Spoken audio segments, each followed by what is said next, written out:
Welcome at our special event, Kuldipsingh Breaking, New Ground in Oil and Gas Industry. This is a special event of SPE Suriname section. SPE stands for Society of Petroleum Engineering. I am Erwin Dans, part of the board team of SPE Suriname, and I'm YP Chair, stands for Young Professional Chair, and I will be your Master of Ceremony today. So before we start, there are some safety rules. Rule number 1, please put your telephone on silent. Okay, that's not really a safety rule, but it's a house rule. Rule number 2 is that in the case of an emergency, we have 3 exits, but we're going to use 2.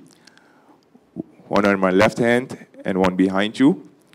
You will see 2 students, Gianni and Raisa, and they will having 2 reflector vests. We will follow them to the parking lot where we all collect. The restrooms are around the corridor, also on my left, and you will see the sign, men and women. Okay, the program for today, sorry that we started a little bit late. We were blessed from above, and some of the streets were very flooded. So I'm glad, and I thank you all that you made some time free, even if the weather was a little bit worse, that you came. So we will have the technical presentation by Mr. Sudesh Ramkelawan. After that, there will be opportunity to ask questions, please, after the presentation. And if there are no more questions, then we have our social hours with some light snacks and light drinks. For now, I want to invite Mr. Henk Chinaling. He is our chair from the Society of Petroleum Engineering Suriname chapter. Can I have applause? Bio of wheat. Yeah, the bio, I have to read it. Sudesh Ramkelawan, about Sudesh Ramkelawan, has been associated with leading companies in the upstream oil and gas industry for over 30 years. After his initial experience at Staatsolie, where he started as assistant geologist, and he worked himself up further to well site geologist. In 1994, he was the team lead of the EMP database that was set up with TNO Holland. This was completed successfully and launched as a PISM database in 1996.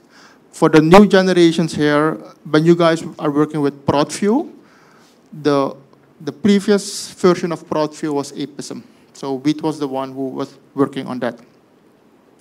In 1997, Sudesh joined Halliburton as an LNP engineer. Under his assignment, Sudesh posted several countries in the Western Hemisphere. He was trained and worked himself up, and when he came back to Suriname, he was the lead engineer in 2009. In 2013, WIT was approached by Surinamese businessmen to help develop and start a business in the oil and gas industry. He accepted the challenge and led to the establishment of Kuldipsingh Oilfield Services. Ladies and gentlemen, WIT.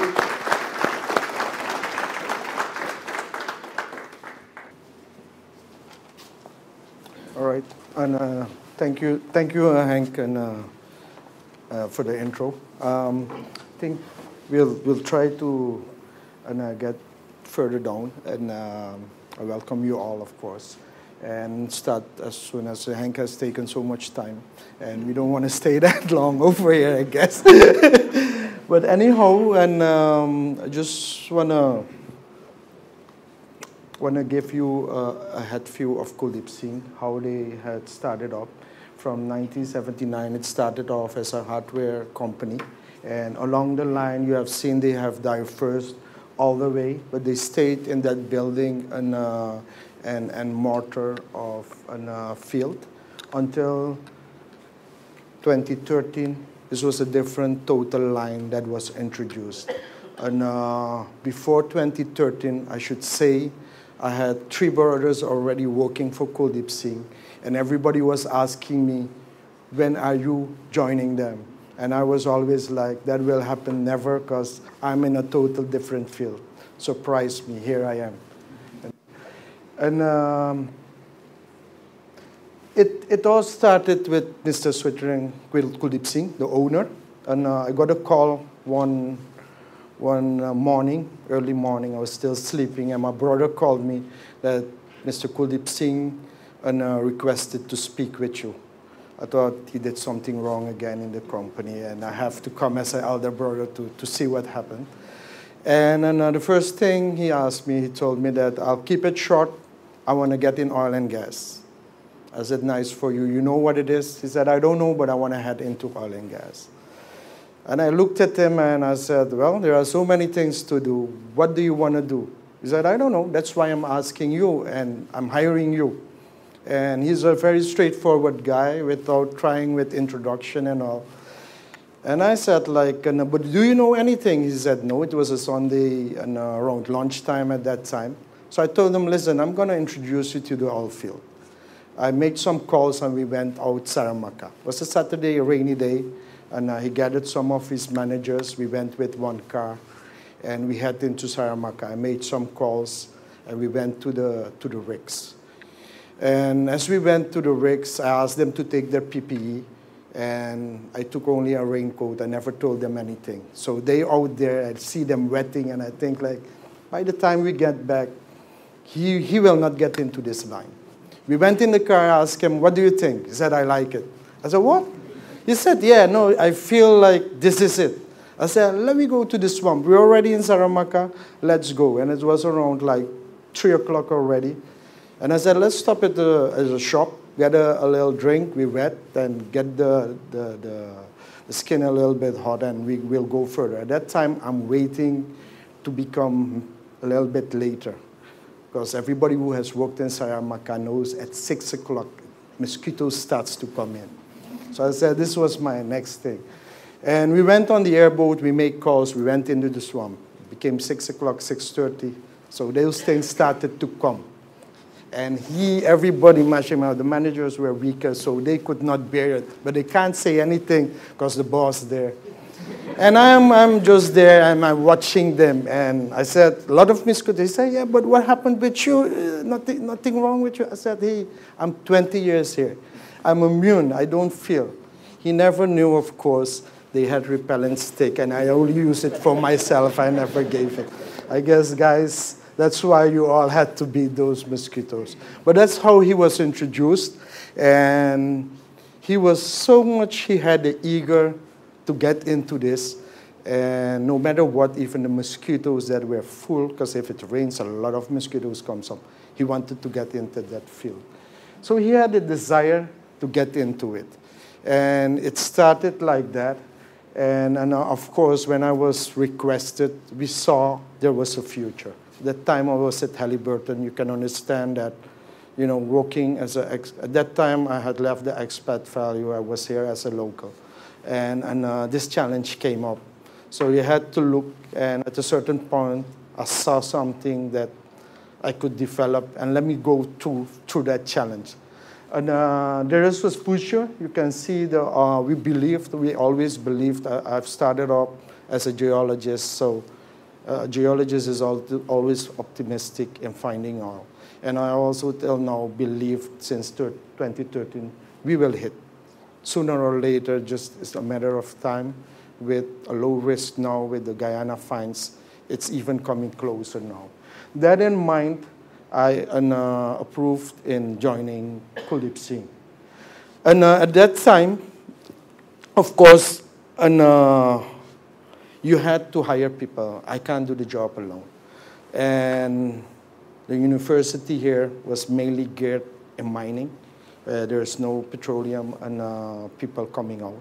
And everybody who comes out of the university, they go to Staatsolie or Suralco at that time. I needed experienced people to start up.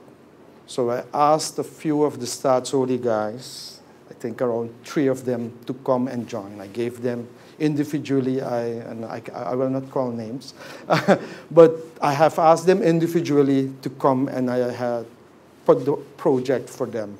They were in different lines. We wanted to start, or I wanted to start in 3 different areas. And everybody was excited, all 3 of them. But the one answer I got back, like, you start, when it starts to run, we'll join. And I saw that I'm all alone for it. So we came, I did an assessment with the company, and I said, we need to do something else. And then I came, as we're talking and driving to the field, we saw that area over there, and we said, like, listen, let's go and start a shore base. And we had already the equipments, and a branch already had boats and vessels. So I said, let we go, we'll set up a shore base. It was at that time, I think, 250 meters, Queenie? 120 meters, and that was the idea where we set it up. And we start to go out to see how it is outside. Kenrick was a good friend and still is a very good friend of mine, where I had told him the ideas and the way we are heading to. So he offered me to come and look at the Baroid. Kenrick was at that time the Baroid manager. And he told me, come and look at the port, and you can copycat and see what you can make out of that. So we started to setting this thing up. We started to do a lot of business development with the offshore companies. And all of a sudden, oil prices went down. And the guys in the oil field know what it is. Once oil field prices go down, all investments are locked up. So as we were, this was the situation at that time. And at that time, we had slurped a lot of money already. So I told them, hey, listen, this will go on for another 6 months to 9 months. There's no need to go with this. At the same time as we were building, we were looking for other options. And I told them, like, get me the money. I want to get into getting a drilling rig. And that's where he said, boss, whatever you want to do, you just name it. The money is yours to do. And I should say after that, I left the shore base and started developing and working on the rig. Vinod was appointed to complete the port. I guess guys from the near shore are seeing what it is. That's Vinod that has finished it up and is running the port as it is now at this picture with the specs down there. And I think he is expanding right now. And I got some additional land. And I think, how much are we going to go now, Vinod? 310 meters. So we can have 3 vessels set up next to each other, right? And a lot of storage room. He's buying a lot of land down there. So he's gearing up for the future as we speak. And as Vinod was completing afterwards, and he finished it off in 2015, was it? And I worked on the rig. The first rig we took was this rig. We're calling it Olaf. There is in Stadsoli, we started off with equipment naming at cartoons. So you'll see the rigs named after the cartoons as we went with that tradition along. And it was looking for a rig. It's not just go and buy a rig. You need to know the environment. You need to know what you want. And seeing the situation of Stadsoli and the expenses they're making on location and for quick moving, we were looking at a very compact rig. And we wanted to be different than the rigs we already had in country. Because everybody had, at that time, the rotary rigs and with a lot of manhandling. And as I'm in the logging unit, I see these guys, little guys, you know, the Japanese are a little small and they have to force themselves with all these elevators. And I'm just looking at them and say, oh my God, I can't get people working like this. So we wanted something geared in hydraulics, which was new, very challenging. And everybody, and actually, I cannot remember one person that said you're doing a right choice. Everyone was like, you're crazy. We took that challenge as we saw different benefits in it. And we wanted one with a top drive, with capabilities to go directional or horizontal. As we saw the situation, the environmental impact and further north at Stadsoli field, where you will not be able to drain all the oil, but you can still go directional and extract it. And we saw in certain areas that to produce more, because that was one of the driving at Stadsoli, we want more oil. How can we produce? Is if you drill vertical, the only thing to play with is height, and you can get that by going horizontal. So we wanted that mix with the rig, but still looking at a compact rig. And this was the choice we brought in first. And the next thing was personnel. I told you about what we were fighting with was personnel. I could not get people anywhere from school. So this was the biggest challenge I had. And I said, like, I'm not getting people from any company, because you had 2 companies already and that were drilling with probably 60 people you could go and give them 5 guilders more to come and work for you. But I said, no, we want to be different with them. That was our main key. And working in the oil field is totally different. If you do not grow up in and you have worked at government office and you want to make money, you come, within a day you're gone again. You will say, I'll earn a lot less, but I ain't doing that work. You need to grow up in it. So I went and handpicked people myself, looking at their attitude and their willingness to learn. We went and did that. And we brought in consultants and mentors to teach them along. And as of now, my whole setup was to get only key personnel on my payroll, and everybody below that will be outsourced. We wanted, and my whole, or I shouldn't say my, KOS, whole fleet and everything that's not core-oriented is being sourced out. From logistics, setting up the mats and personnel on a lower level, and welders, you name mechanics, everything has been sourced out. Only the drillers, the supervisors, even the mud techs we started, Kenrick was the manager of Bayreuth, and that is one of the critical things to have. Your fluid is not good, you're in big trouble. And then starting off new, he told me, boy, this is the price, it doesn't matter what it costs. Fluid is one of the most important things when you start. If you have a bad fluid control, you're looking for trouble. We'll see that after that, because we have had some kicks at start, so we'll fly off over that quickly too. And that's how we started off. And we started off with only 10 people, key people, where we invested. We started up new without a contract from Start solely. We spent money, and we still had to apply as a young team to get a contract inside with no experience at all.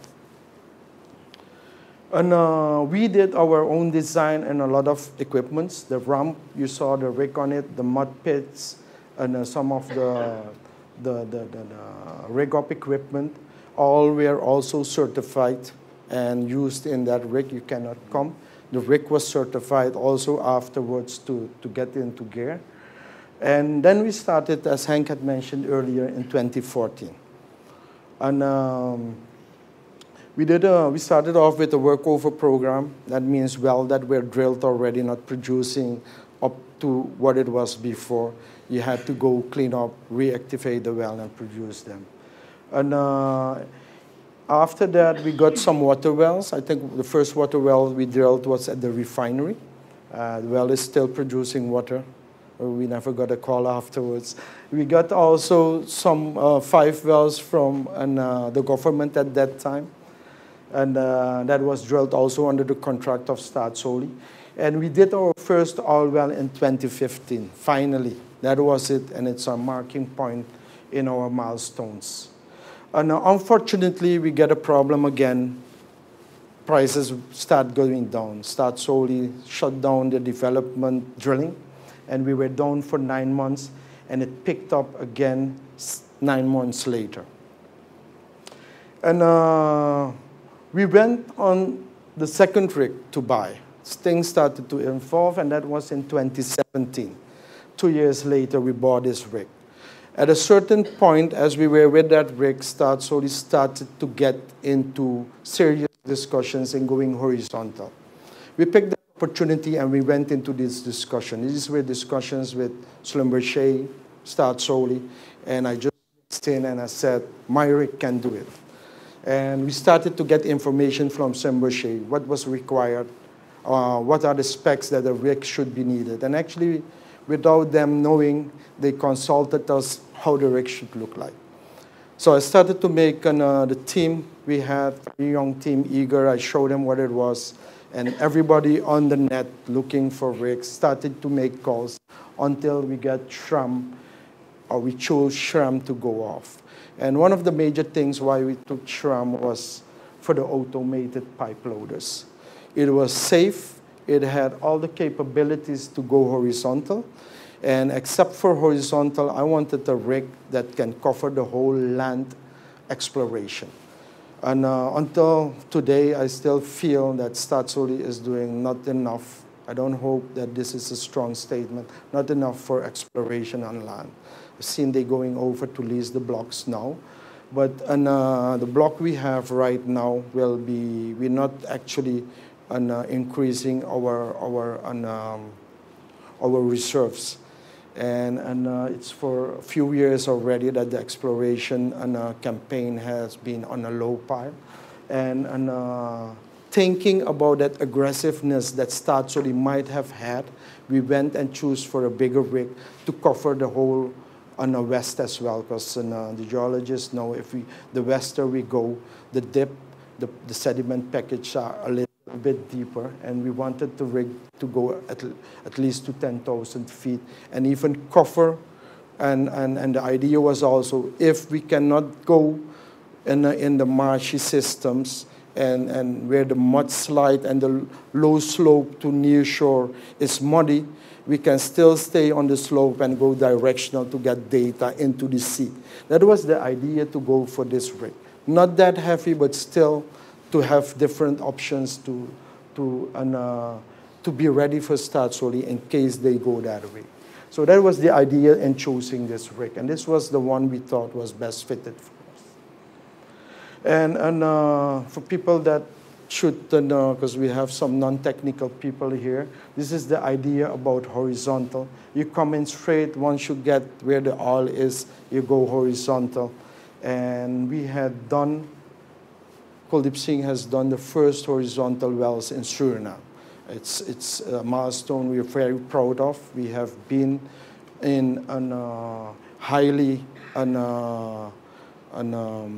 engineering phases to have accomplished this together with Schlumberger and Staatsolie directing all this work. And these wells were drilled successfully, and the completion part we had some issues, but for a long time people, a lot of big companies, multinationals, had said that this was not possible seeing the environment in Suriname. And we have proved them wrong. We did it. Staatsolie is heading for a next campaign for the horizontal well within 1 or 2 months. And I think they want to start in October, so that will be the next phase. And we are experienced, and I think we haven't got it formally on paper yet, but we think, with the track record we have left behind and everything in place, we will participate in that project.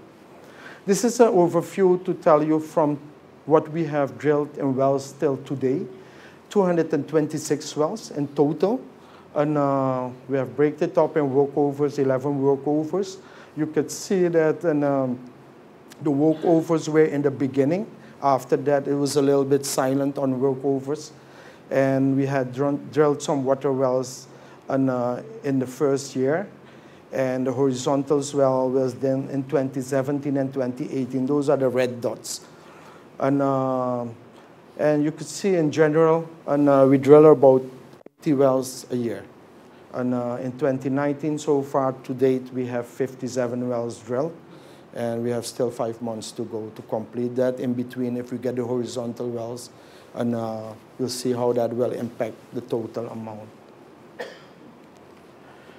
And apart from drilling, and this is the drilling part, we also see there's a need in improving on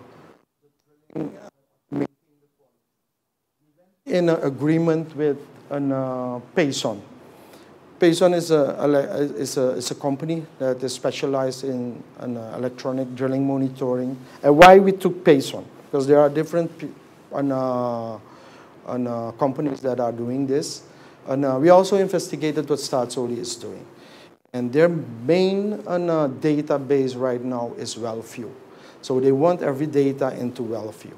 Well, Payson has integration with WellView. That means every data we capture, we can read into your own database. And you don't need softwares in between. It has an interaction, and we saw another market also to enter in that.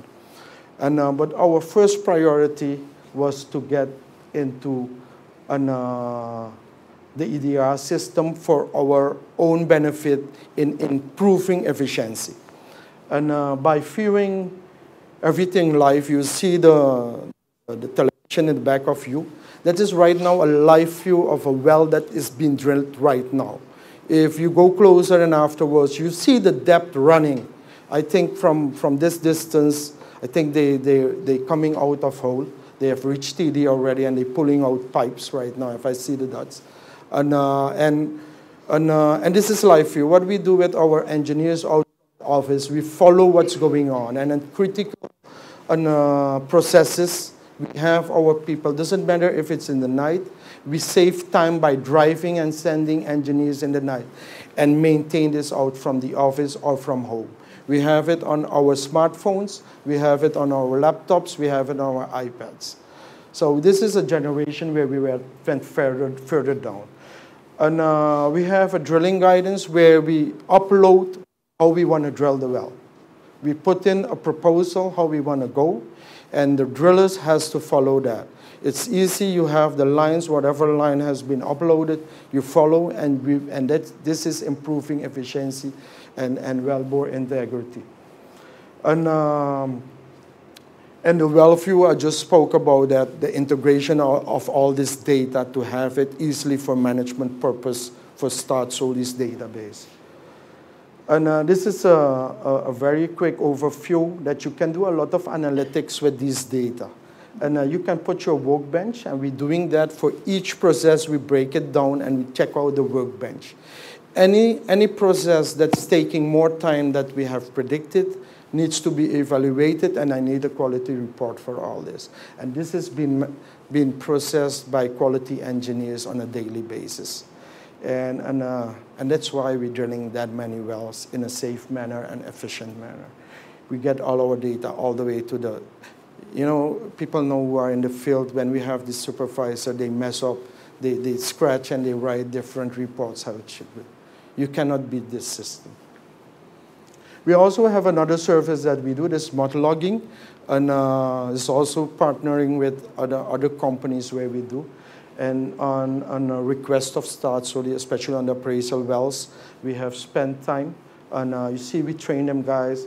The old man down there is Mr. Professor Theo Wong, very highly, and people is at the university. He was the head of TNO one time in Delft.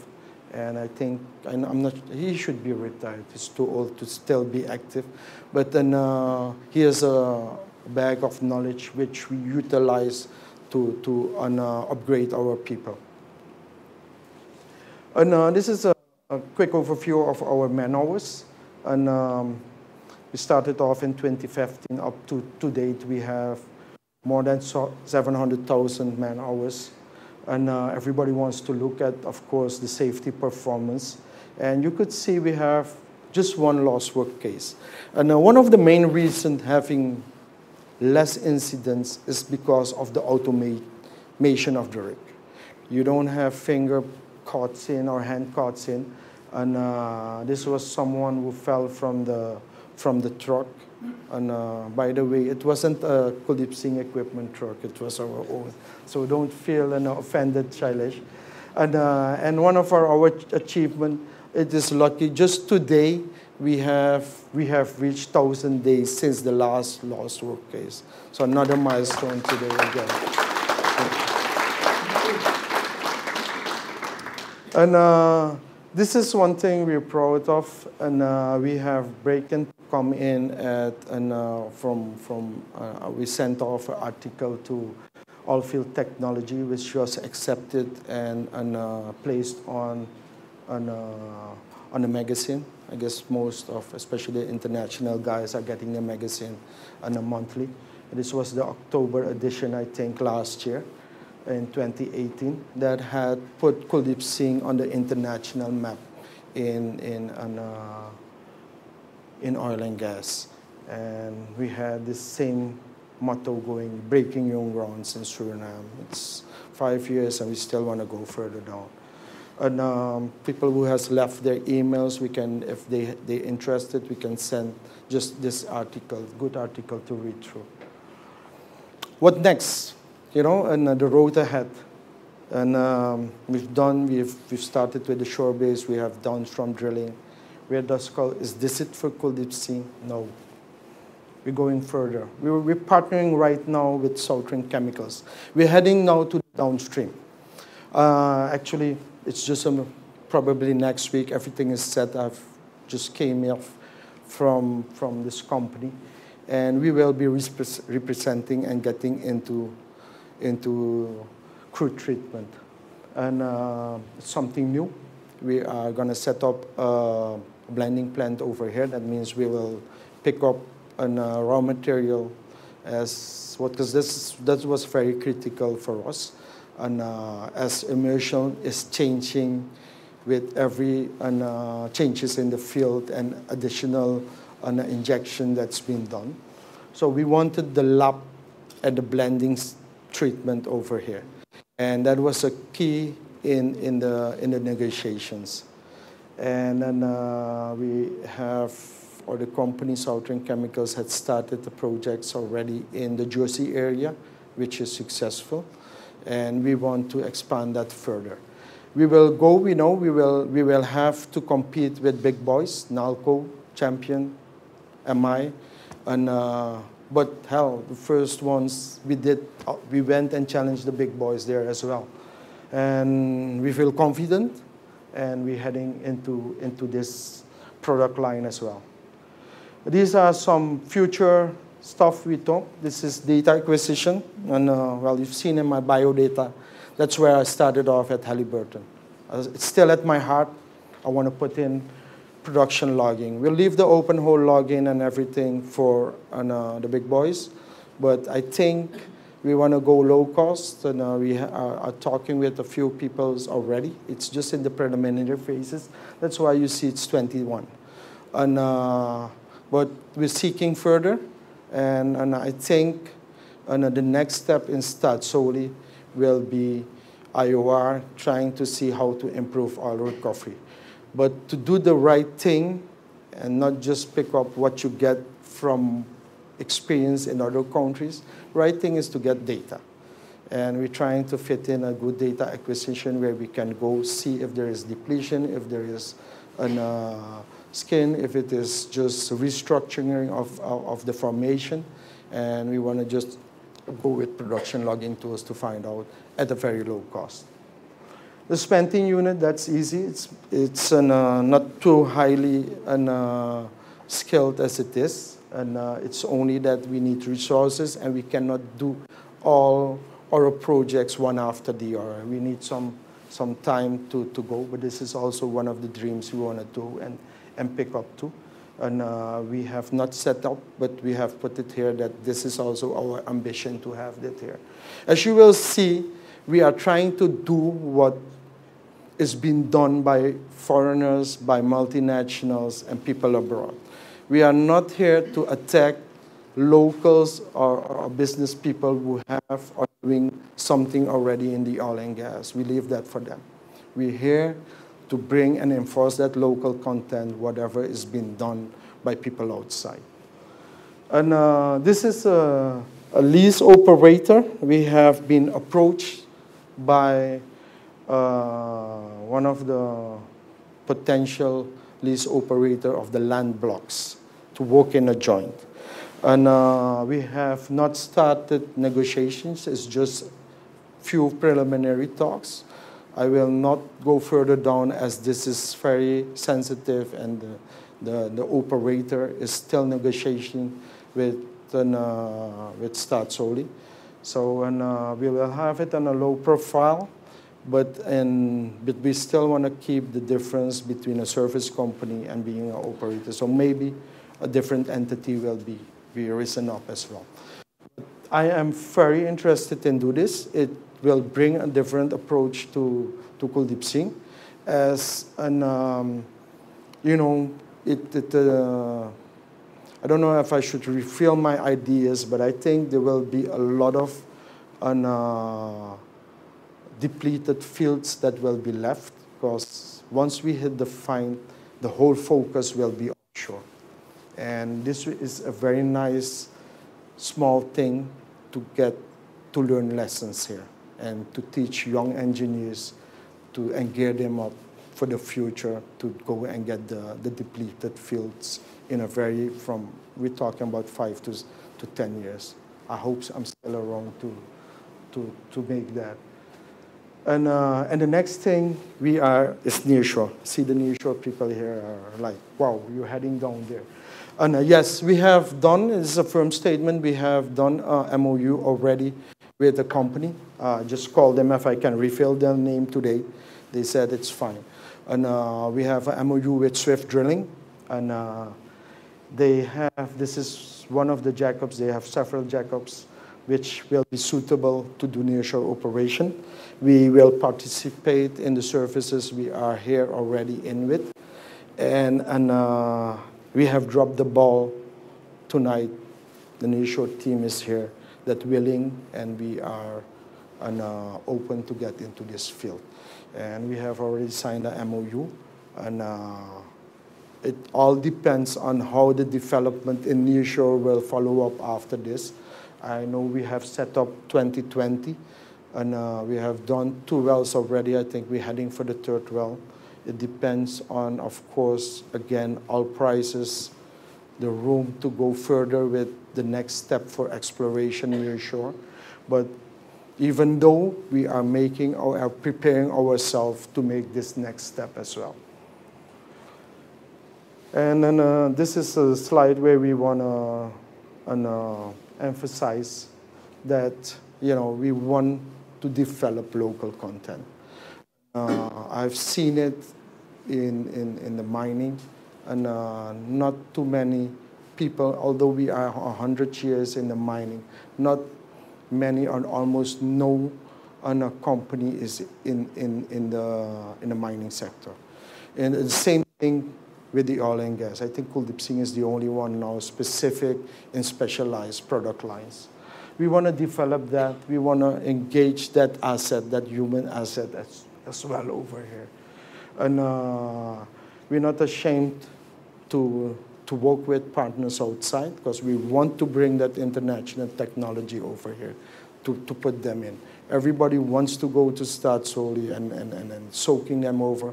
We want to show that we have ambition. And of course, we also want to gain that trust from Staatsoli to help develop the locals and help develop and come in as a partner with Kuldipsingh to further see how we can work together to enlarge this business in a partnership.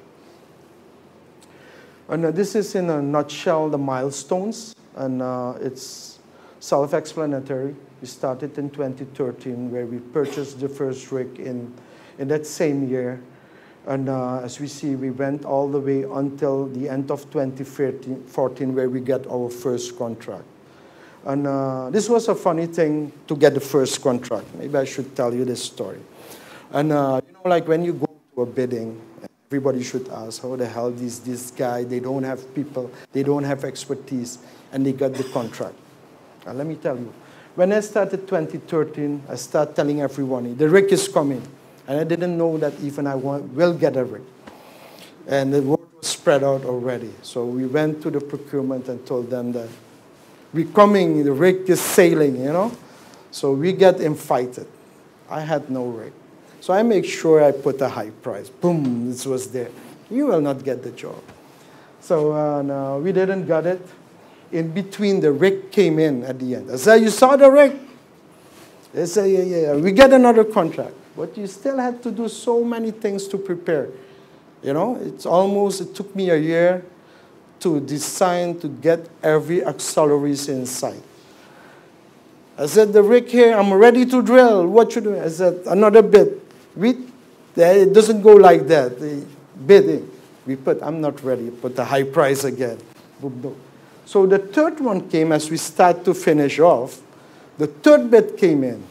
And I saw like within a month or two, I can get it. So we went sharp. And I lost it. So I was like, what the hell is going on? I did 3. And nobody will look at the 2 first bid. I went there. How are my prices? He said, everything good. You scored well in safety. You scored well in the... But experience is killing you.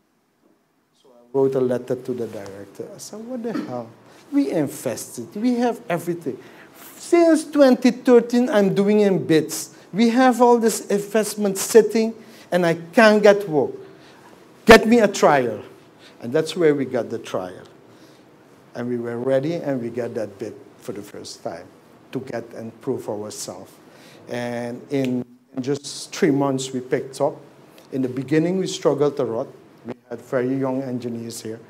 And all of them today, you know, we have a very matured staff, I should say. You could see that we have put in a lot of technology to assist them as well.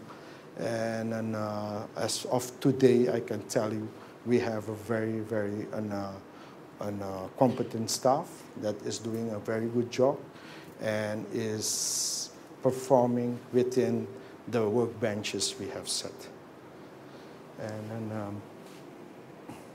And this is where we end up. And when we have still another section, and we have a little film. I did not went to the processes. We have captured that in a 5-minute film. So we will go through all the processes in a nutshell. But before that, I want to ask you, Kenrick. Kenrick is a friend. I knew him from Bayreuth as a manager. And when I made this step to leave the company, Bayreuth was part of Halliburton.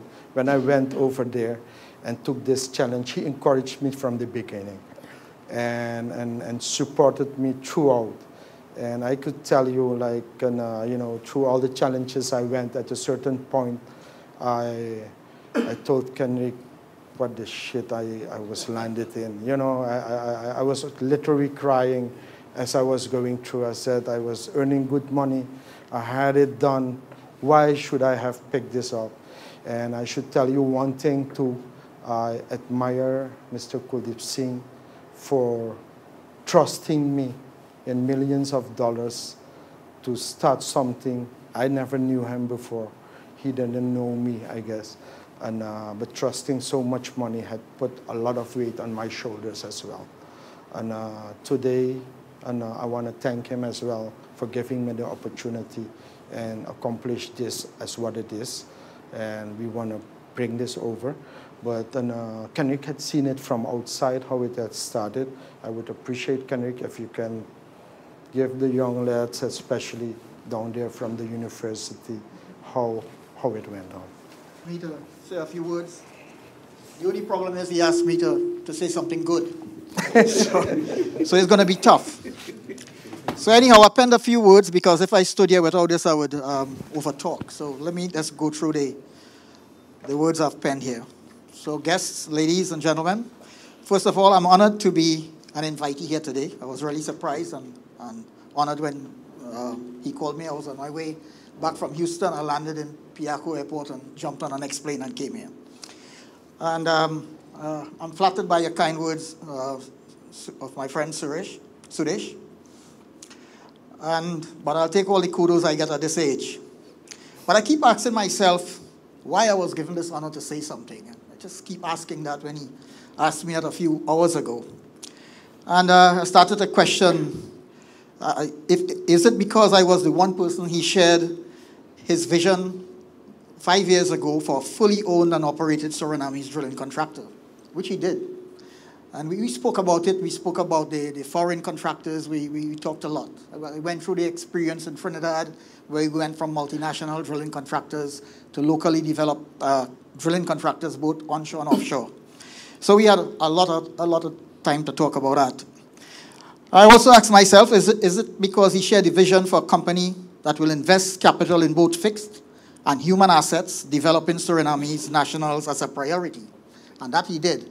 He spoke about that, developing Surinamese nationals and young ones.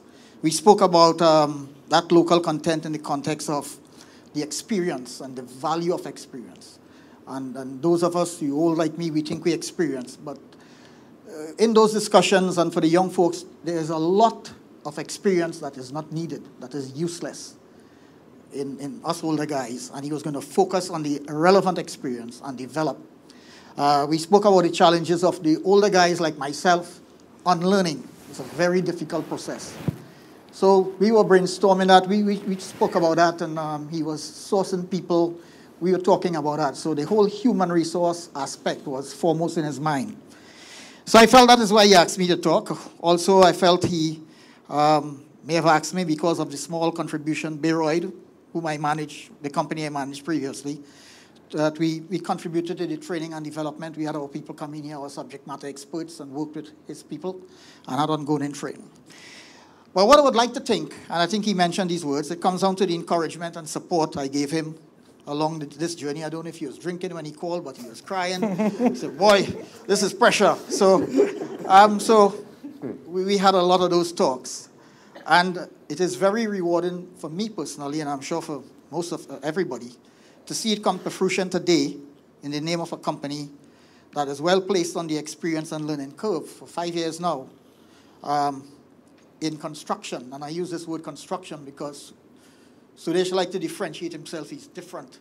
Kuldipsingh is a construction company. But I had never told him this. What he's doing is wellbore construction. He's constructing wellbores through which he can produce these reservoirs. So he is in line with the core business of the company in constructing wellbores. But just when I thought mission accomplished, he's got this drilling rig going. He is drilling efficiently. His records show it. I got a note a few weeks ago. And in essence, it says, Ken, what do you think about KOS getting into the production treating chemicals, which is what he presented here? I said, well, what can I say? Of course, it's a great fit to the portfolio. It's sustainable. You'll always be producing. You'll always be refining. Production treating chemicals is a great fit to the KOS portfolio. So the division, therefore, continues and is going to create more opportunities for chemists in this production treating chemicals. I used to manage a company that had that before. Technicians, operators, and other skill sets over the long term. This is going to be sustainable employment over the long term in a product line like this. So join me in congratulating Kuldipsingh Oilfield Services for the sustainable opportunities created with the investment in its national asset base and human capital development. And I say this in terms of the asset base because when that equipment and those assets were imported, they really don't belong to the country, but the asset base of a national local oil company or oil drilling contractor, those assets, those drilling rigs in effect belongs to the country in the big picture. So that is significant and it will contribute to sustainable development. And the human capital development is a big piece, and I've seen a lot of that. I'm really pleased to know Sudesh as a friend and to be associated with his company. So thank you and congratulations. Have you enjoyed the presentation? So on behalf of the Kuldipsingh Group and the Society of Petroleum Engineers, I would like to thank each and every one of you that took their time to attend this informative day. I would also like to thank the organization of the Kuldipsingh Group and SPA. I am not going to call names because there are too many people that support it, but you guys know who you are. From the Kuldipsingh Group, I would like to thank Mr. Wheat, Mr. Sudesh Ramkilawan, for sharing his knowledge and experience with us. Can we give him one last round of applause?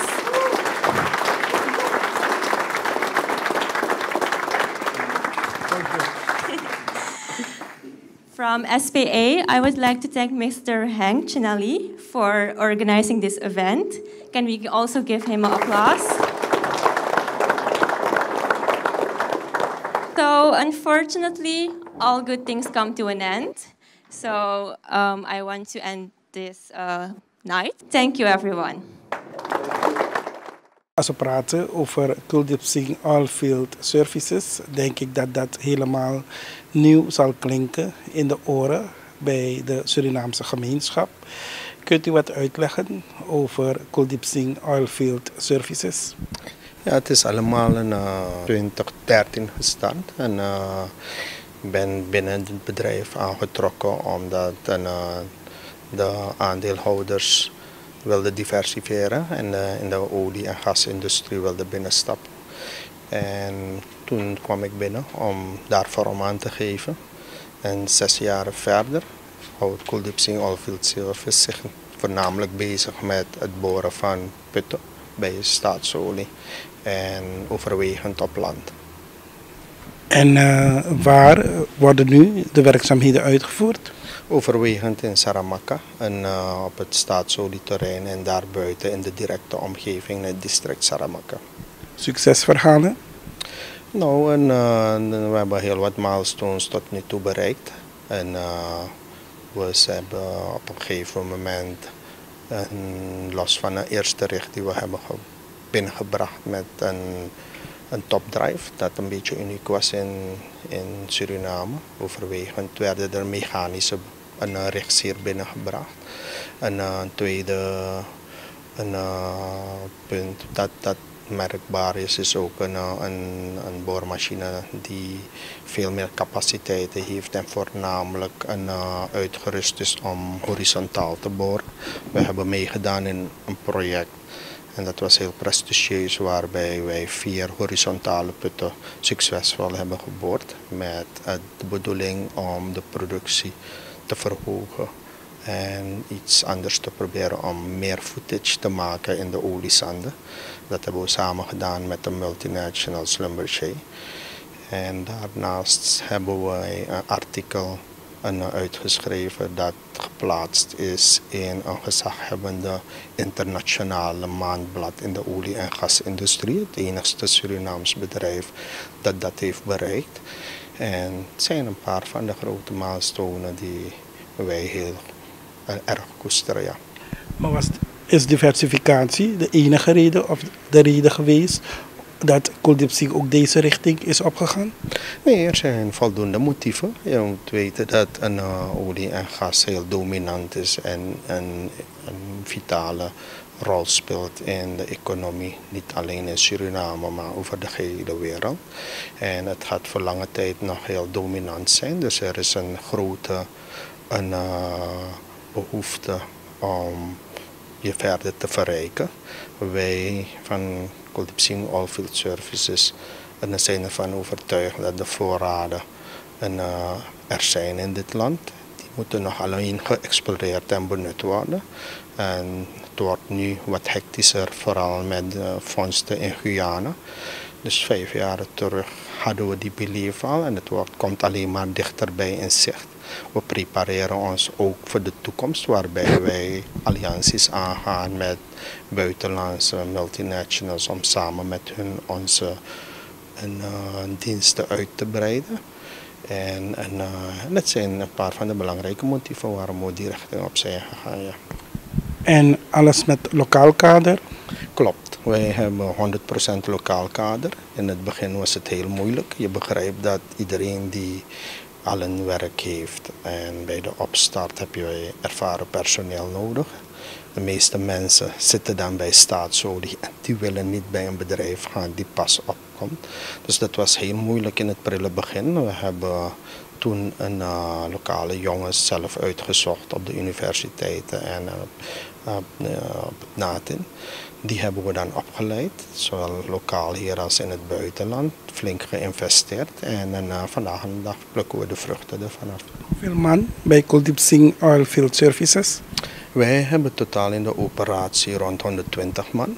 Wij hebben ook een strategie waarbij wij onze core jongens een vaste dienst hebben. Die zijn op de payroll van KOS. En dat is om en bij 35% van het geheel. En de site-diensten, de logistiek, de welding, het prepareren van de locatie, het trekken van buizen en de lokale helpers die eigenlijk op een lager niveau zitten. Dat is om en bij 65% wordt dan direct dan indirect uitbesteed. We proberen met de core en ons precies alleen met core business bezig te houden. En alles dat daarbuiten valt proberen we uit te besteden. We investeren ook in de mensen die de diensten verlenen, omdat zij dan ook op het niveau van ons opgetrokken moeten worden. En wij doen vrijblijvende opleidingen voor hun om ze op dat niveau te brengen dat gewenst is bij KOS. Veel olieboormachines? Wij hebben op dit moment 2.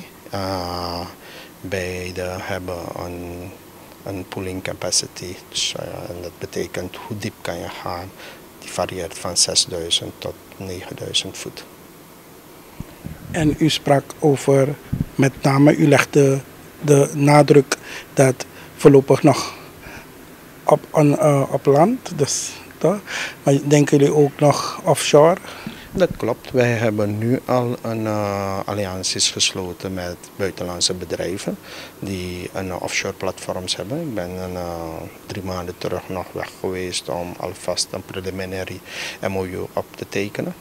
Omdat de offshore activiteiten van Staatszuid, met name in het nearshore gebied, nu aan op gang zijn. En aan de hand van de bevindingen zal Staatsschuld op het punt komen om te kijken als zij verder gaan of niet. En dat hangt allemaal af van de vondsten en hun exploratieprogramma. En het is altijd goed om anderen te zien werken, zodat je daarvan een feeling en een goed gevoel van overhoudt. Dat gevoel hebben wij al en we prepareren ons nu voor de next phase om dan ready te zijn, om dan die bid aan te gaan met een partner die zich content voelt met wat wij tot nu toe hebben bereikt. Waarin liggen de uitdagingen voor Kuldipsingh Oilfield Services? En daarom, je moet begrijpen dat de oilfield een tak, een scala aan diensten heeft. En, het zijn meestal de multinationals die eigenlijk die diensten herbergen. En wij van oilfield zijn ook eigenlijk ook gericht om met name de grote jongens aan te pakken. De lokale bedrijven, wij doen geen diensten waarbij lokale jongens al bezig zijn. We gaan eigenlijk echt op gang om de multinationals te pakken. Om zodoende dat geld dat wordt weggebracht, dat we het in huis hebben. Voordat wij met de boormachines kwamen, had je ook nog 2 Trinidadiaanse bedrijven die dat deden. Wij hebben gecompete en vandaag aan de dag kunnen we zeggen dat wij zeker 60% van de market share hebben. En dat wij goed op gang zijn met een behoorlijke workbench die wij gezet hebben om een goede performance neer te leggen. Ik ben operations coördinator aan de zijde van Staatsolie. Mijn taak is voornamelijk om de activiteiten van Kuldipsingh drilling operation in goede banen te leiden. Het is namelijk een 24/7 operation. Dat houdt in dat je day-to-day het zaakje moet monitoren om vervolgens ervoor te zorgen dat alles effectief, efficiënt en veilig verloopt. Dus waarop let u dan onder andere? Onder andere we letten op de manier hoe de processen procedureel worden toegepast. Er zijn namelijk procedures die moeten worden opgevolgd om te geraken tot een productieput. En dit moeten we day-to-day elke dag gaan monitoren. En wat zijn uw bevindingen tot nu toe? Nou, vanaf het begin, dat is in 2014, ben ik betrokken geweest als coördinator bij de drilling operation van KOS tot heden. En mijn ervaring met hun is dat zij gedurende de periode heel grote groei hebben doorgemaakt. Voornamelijk omdat er 100% lokaal personeel aanwezig is en dat ons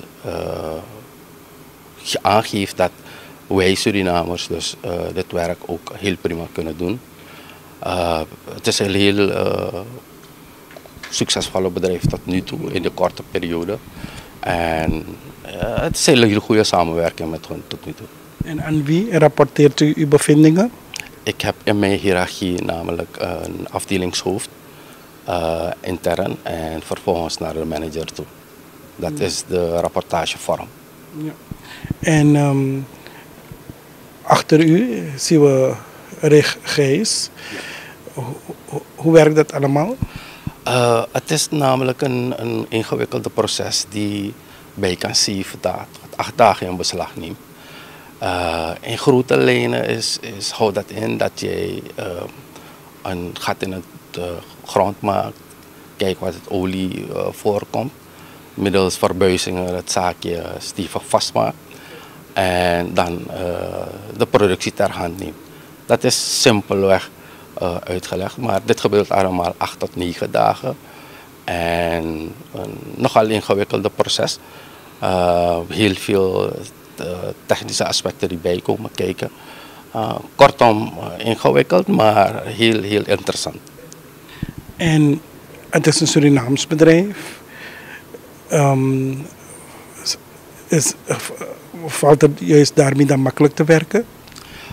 In principe, van waar ik uit ben, zijn wij ook een Surinaams bedrijf. We hebben, of tenminste, ik heb ook contractors gehad vanuit het buitenland. Het is een heel andere cultuur die ze op nahouden en de werkwijze is ook anders. Ik denk dat het veel beter afgaat wanneer wij dus met onze eigen mensen zaken doen. Het gaat voornamelijk om de kwaliteit die ze leveren en waar wij ook naar allemaal uitstreven. En als dat zo is, dan is het wel prettig werken met Surinamers. Ja. Ja. En wat ziet u als de directe voordelen? Nou, de directe voordelen hiervan is dat wij, wanneer er productie wordt geleverd, dat kan je gewoon gaan linken aan wat financiën. En die blijft voor het land behouden. Alles daaromheen, mensen die aan het werk zijn, gezinnen die daardoor worden verzorgd. Kortom, het is zo dat alle financiën die daarmee gepaard gaat, dat in het land blijft. En u zei het al, het plaatje lijkt misschien simpel, maar er is heel veel werk. Inderdaad, er is helemaal correct. Het is 7 dagen tot 8 dagen, 24/7 based. En nogal fysiek hard werken. Ja. Dat klopt. Op de boortoren is het voornamelijk fysiek werk. Ja. SPE staat voor de Society of Petroleum Engineers. En hoe lang bestaan jullie eraan? Wij bestaan er vanaf 5 februari 2010. We zijn een organisatie bestaande uit ongeveer 95 professionele members en ongeveer 71 studenten. En hoe werken jullie? Hoe werken wij? Gaan jullie te werk? Oké, het is namelijk zo dat de core business van SPE is eigenlijk kennisafwisseling als het gaat om dus exploratie, development en het produceren van koolwaterstoffen. Verder creëren we kansen voor onze leden om bijvoorbeeld als het gaat om competenties, als het gaat om soft skills, om dat eigenlijk te ontwikkelen, zodat we in deze sector professional kunnen zijn. Dus dat doen we door middel van distinguished lecturers. Dat zijn eigenlijk technische papers die geschreven worden door onze leden en die uiteindelijk worden gepresenteerd in verschillende landen. Dus zo ook komen er in Suriname een aantal van deze mensen die dus zo'n paper hebben geschreven, om zo'n technische paper eigenlijk te presenteren voor onze leden, waardoor we in deze sector eigenlijk meer kennis op kunnen dragen. En de relatie SPE en Kuldipsingh? Oké, Kuldipsingh is deel van SPE. SPE is dus Society of Petroleum Engineering. Omdat dus Kuldipsingh ook in de oliesector is gestapt, hebben zij zich ook aangesloten bij SPE. Dat is de relatie. Dus zij zijn lid van SPE. Ja. En hoe staan jullie zo verder bij? Om eigenlijk te praten over waarom we deze presentatie dus laatst hadden, is meer. Kuldipsingh is dus in de olie-industrie gestapt vanaf 2014. En voor ons was het eigenlijk een kans om onze leden eigenlijk kennis te laten maken met hun. En ook de studenten vooral. Omdat Kuldipsingh is begonnen met een boormachine. En zoals we allemaal weten staat het proces van eigenlijk olie winnen om eigenlijk die olie te gaan vinden. Dus het is voor ons heel erg mooi als onze studenten eigenlijk bij de boor kunnen starten, zodat ze eigenlijk bij de bron starten. Dus het was meer ook een hele goede kennismaking. En ik begrijp, het was de eerste keer dat namens jullie een local lecturer dat mocht doen? Ja, dat klopt. Het was de eerste keer en we zijn er trots op. En waarom voor lokaal gekozen? Omdat Kuldipsingh dus nu de enige lokale bedrijf is die dus olie boort. Eigenlijk naast staatsolie. Maar als een andere onderneming. Ik ben de student liaison en ik ben eigenlijk de tussenschakel tussen het hoofdbestuur en de studenten. Dus wanneer we bezig zijn met planning, bijvoorbeeld het jaarprogramma opstellen, moet ik ervoor zorgen dat wanneer wij in het hoofdbestuur SPE Suriname onze events uitplannen, dat we ook een gedeelte besteden aan de studenten en aan hun ontwikkeling. Want uiteindelijk willen we dat namelijk doen met SPE. Ja. En wat is de bijdrage of wat doet de president Student Chapter? De president van Student Chapter zorgt natuurlijk ervoor dat alles wat binnen de Student Chapter gebeurt, dat het natuurlijk zo goed als mogelijk gebeurt. Dat ik erop toezie dat het goed gebeurt. En ook nog alle jaarplanningen en alle evenementen wat wij willen doen, projecten. Wat betreft de studenten, bij de betrokkenheid van de studenten. Dat alles dan door de Student Chapter geschiet. En natuurlijk dat ik dan terugkoppel met het hoofdbestuur via Amelia natuurlijk. Leermoment en of leermomenten? Tijdens het project waren er niet heel veel leermomenten. Merendeels omdat we heel veel ondersteuning hebben gehad vanuit Kuldipsingh's kant. Dus voor ons was het meer de mensen bij elkaar halen om het event bij te wonen. Voor u? Dus voor de studenten, wat ik tot nu toe als feedback heb gehad, is dat zij het heel goed vonden. Wat dat betreft is dat zij het voor het eerst eigenlijk zo'n goede conference room hebben gezien. Bij Kuldipsingh natuurlijk. Dus dat was een goede toegevoegde waarde voor de studenten om zo'n evenement bij te wonen. Waartoe draagt het bij jullie verdere ontwikkeling? Ik denk dat het heel belangrijk is om te zien dat Kuldipsingh zo'n groot initiatief heeft genomen om een oil service company op te zetten. Wij studenten hebben vaak genoeg extra push nodig om te geloven in onze dromen. En dat heeft Kuldipsingh bij deze gedaan. Dus zeker is het een heel grote inspiratie voor onze studenten. En ook om te zien dat er ook andere bedrijven zijn binnen Suriname, behalve staatsolie bijvoorbeeld, die ook in de olieindustrie zitten. Wat ook nog de toegevoegde waarde is in dit geval, is dat de studenten ook hebben gezien, dat wat we hebben gezien van de manager, van de heer Witram Kelawan, dat hij er een droom in zich had om zoiets te hebben in Suriname en dat hij er alles op heeft gezet. Dus als je een droom hebt, kan het dat ook sowieso gebeuren. En dat heeft natuurlijk een hele goede positiviteit gecreëerd binnen de studenten. Dus dat is een hele goede voorbeeld voor hen. Maar dat studenten zo'n platform krijgen, wat betekent dat voor hun? SPE-platform bedoelt u? Nou, het brengt ze in ieder geval een stapje dichterbij bij de professionals. Je hebt je stem en nu kan je jezelf eigenlijk verkopen. Je ontmoet heel wat mensen met zoveel jaren ervaring in de industrie. Je kan alleen maar van ze leren. En dat is zeker heel belangrijk dat zij zo'n platform hebben om te leren van de professionals. Ja, en helemaal los van het feit dat ze ook leren, is dat zij ook de mogelijkheid kregen om hunzelf te bewijzen in het buitenland. En dit is een van de organisaties als Student Chapter dat wij ook de mogelijkheid kregen. Dus dit jaar en vorig jaar hebben wij meegedaan aan een competitie. En waarbij je dan internationaal jezelf kan bewijzen als student. En dat is natuurlijk een hele goede mogelijkheid dat Suriname natuurlijk dat krijgt binnen het Caribisch gebied en Latijns-Amerika-regio. Nou, ik was een van de genodigden en voor de presentatie van meneer Ramkelawan. En er zijn heel veel dingen die me zijn opgevallen tijdens de presentatie. En één is bijvoorbeeld dat het een 100% Kuldipsingh, een 100% Surinaams bedrijf is. Wat de directie betreft, maar ook de werknemers. En daar kan je als Surinamer alleen maar trots op zijn. En dat ze durf hebben om te competeren met de buitenlandse bedrijven. En het voordeel is dat we geen vlucht hebben van valuta naar het buitenland. Alles wat verdiend wordt, wordt weer geïnvesteerd in Suriname. En dus daar ben ik echt wel trots op. Verder heeft meneer Wiet zijn carrière gestart bij Staatsolie. En heeft hij eigenlijk de leuze meegenomen van geloof in eigen kunnen. Dus hij kijkt naar hij is trots op Suriname, kijkt naar de jonge Surinaamse academici. Hij heeft contacten met de universiteit al. En goede ervaring met de geowetenschappen. En voor zijn toekomstplannen vooral heeft hij gedacht om verder te kijken naar andere studierichtingen. En zo wat chemie, waar ik het hoofd van ben, kan betekenen voor het bedrijf. Dus vandaar dat ik een van de genodigden was. En de directe voordelen voor uw studenten dus?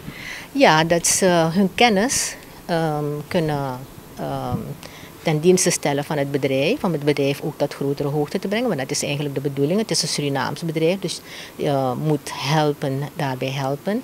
En ze worden geaccommodeerd door het bedrijf en worden ook gewaardeerd, want dat is het ook van, dat je met Surinaamse academici wil werken om het bedrijf vooruit te brengen en tot grotere hoogte te brengen.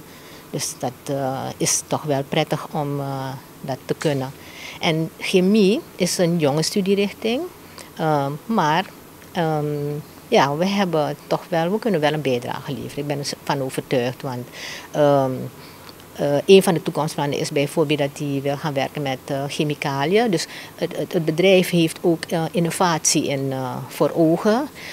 Dat moet je ook. Als je dus wil competeren met het buitenland, moet je de innovatie niet uit de weg gaan. En dan gaan ze chemicaliën gebruiken. En die chemicaliën, als je zegt chemicaliën, dan denk je direct aan chemie. Bij een van de onderdelen van het proces.